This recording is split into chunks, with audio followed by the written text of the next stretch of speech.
Geraldo Rivera is with us this morning. The Toxin Topic Committee from the University of Nebraska, Lincoln, brought him into town. We're delighted to welcome back. He says that this is the second time back in Nebraska. Ironically, the last time I spoke on a college campus was 9 years ago. It was right here at the UNL. So I'm back. Well, the reason that he is here, not only to speak at the University of Nebraska, of course, but coming up on channels 10, 11 on Monday night, the 21st of this month, he is going to be hosting a 2-hour live special on the mystery of Al Capone's vault. What do you know about or care about Al Capone? Al Capone was a fascinating character. I mean, he was a murderous animal, no doubt about that. He was really the architect of modern organized crime. He was the one that put in business procedures and really organized the criminals of that era. But still there was this fascination about him, an almost romantic lure, a lot of it based on misinformation. But what I know about him is that for 5 years he had his headquarters in the old Lexington Hotel in Chicago, where recently they discovered some vaulted areas in the basement. The speculation is that Al Capone built those vaults to hold or hide something, and we'll be opening them on live television. What do you think is in there? Do you have any thoughts? I have a lot of thoughts. I have no proof. My own personal feeling is that there's bones in there, but I have absolutely no proof. There may be nothing in there. Human bones? That would be my guess, but again, I stress I'm not making any promises. Okay. All right, let's take a look at the Lexington Hotel. This is in Chicago right now, and maybe you can describe some of the things that are happening in the vaults. Well, this is the building itself. It used to be quite an elegant hotel, but it's been, you know, this is the vaulted area in the basement. This was discovered during the process of renovation demolition by the foundation that now owns the building. These are the tunnel areas in Chicago that we speculate Scarface Al Capone, shown right here, used as escape routes from the hotel. Whenever Elliot Ness came in the front door, Scarface Al would disappear down one of the tunnels. And one of the parts of the program is revealing how the tunnels, the escape tunnels from the Lexington Hotel, connect with a 60-mile wide system of tunnels in the city of Chicago, a system of tunnels that really underlies the whole loop area of downtown Chicago. So is it true the IRS is going to be standing by because they think perhaps there's some money in there? Well, Al Capone went to Alcatraz on tax evasion, ultimately, but he still owes the government over $600,000. So as soon as the vaults were discovered, the IRS slapped a lien on whatever may be in there, so they think it may be something. When did he die? Like in 1940s? He died in 48. Yeah, at 47 years old. Okay, we're going to take a look now at a couple of clips from the mystery of Al Capone's vault to get a general idea of what you'll be seeing. Watch this. Mrs. Esposito? Yes? Who do you think murdered your husband? Al Capone did. Why did he do it? I don't know why.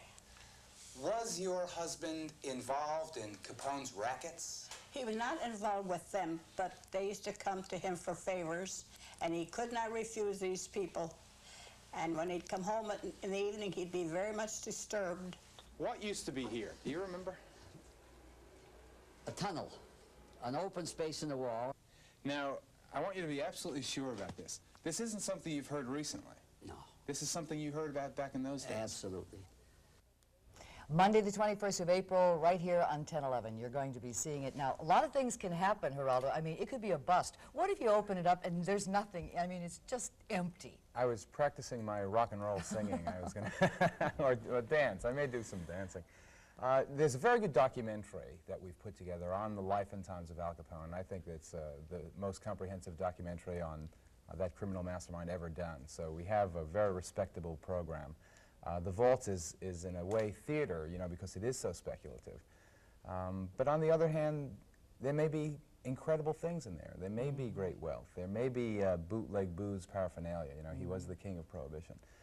So I'm willing to take the risk. I like taking risks anyway. Well, I know you do. We'll be watching and find out. What's the best story you think you've ever done? The best story? That's tough. I think probably the story that's had the greatest impact are the series of reports on Defense Department waste and fraud and abuse in terms of the tens of millions of dollars involved, in terms of really starting a different kind of consciousness that defense contractors didn't have an unlimited amount of our money to spend on themselves and their extravagances, that there was such a thing as Cold War profiteering. I'm most proud of those recently. I think looking over my career, the stories about the institutionalized retarded and helping the mentally retarded to get humane care are the ones that emotionally are the most important Well, you things. said you like to take risks. I saw you run with the bulls in Spain and that's thought, right. he's out of his mind. And a lot of people think so. Yeah, I don't know. I like that excitement. I like that adrenaline rush. It is. I don't know. There's a macho thing also. When you go to report a story like that, you don't go necessarily with the intention of running. But as soon as I saw everyone else doing it, I had to get involved, and then of course I had to get as close as I possibly could. How do you react to the criticism that's sometimes leveled against you regarding, as a journalist, you don't use the proper restraint, that you're a little too emotionally involved and perhaps not objective? What do you mean by that? That you're flamboyant and not a newsman. I am a passionate person. That's definitely true. I make no bones about that. You know, there is an aspect of commentator, analyst about what I do, but I never confuse opinion with fact, and I think that the viewing audience understands that, and you know, certainly it's been proven out over the years in all the various specific controversies. The facts are always correct, and I make a clear distinction. The fact that I present a story and show how I feel about it, well, I don't think it's possible, for instance, to cover something like the famine in Africa and not be affected by it. To me, people who go to a situation like that and pretend, or who are in fact untouched, those people should be in a different business. Maybe they should be in accounting. Because I can't use the suffering of people and these various catastrophes as kind of background for my reports. I'm not that kind of person. You were on 2020 for 7 years. Yeah, 8 almost. Almost 8. Well, how do you feel about ABC now since the departure? You know, it's very difficult. It's like a divorce in many ways. You know, it was very emotional. You know, it was over an issue of what I thought was principle. You know, there's definitely all of the things, the mutual suspicion, the antagonism, the hurt feelings on both sides.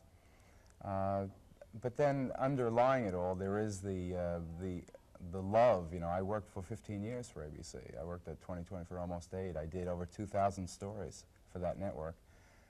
And that's something that I cherish. You know, I basically spent my entire adult life there. Well, there's speculation you'll be going back. I know there's speculation, but I don't think so. If I was going to make a guess, and I haven't said this on television anywhere before, it'll be that my Good Night America program will be coming back. My late night talk show will be on at 10 o'clock, and it'll probably be distributed by the Tribune Company, the same people doing Al Capone. Okay, well, don't wait 9 years until you come back to Okay, Nebraska. You don't have to come back just to cover stories like the Posse Comitatus. I mean, we have nice things happening here in the state also. The sweet flowers, the spring Oh, flowers. isn't it green and Gorgeous. lush outside? Wonderful. Well, welcome to you, Geraldo Rivera. We'll be watching him here on TED 11 on Monday, April the 21st, 7 to 9 p.m. live, The Mystery of Al Capone's Vault. Pleasure meeting you. Thank you, Geraldo. Nice to have you here. Please stay tuned. We've got a wonderful mild weather forecast. Details coming up on the morning show.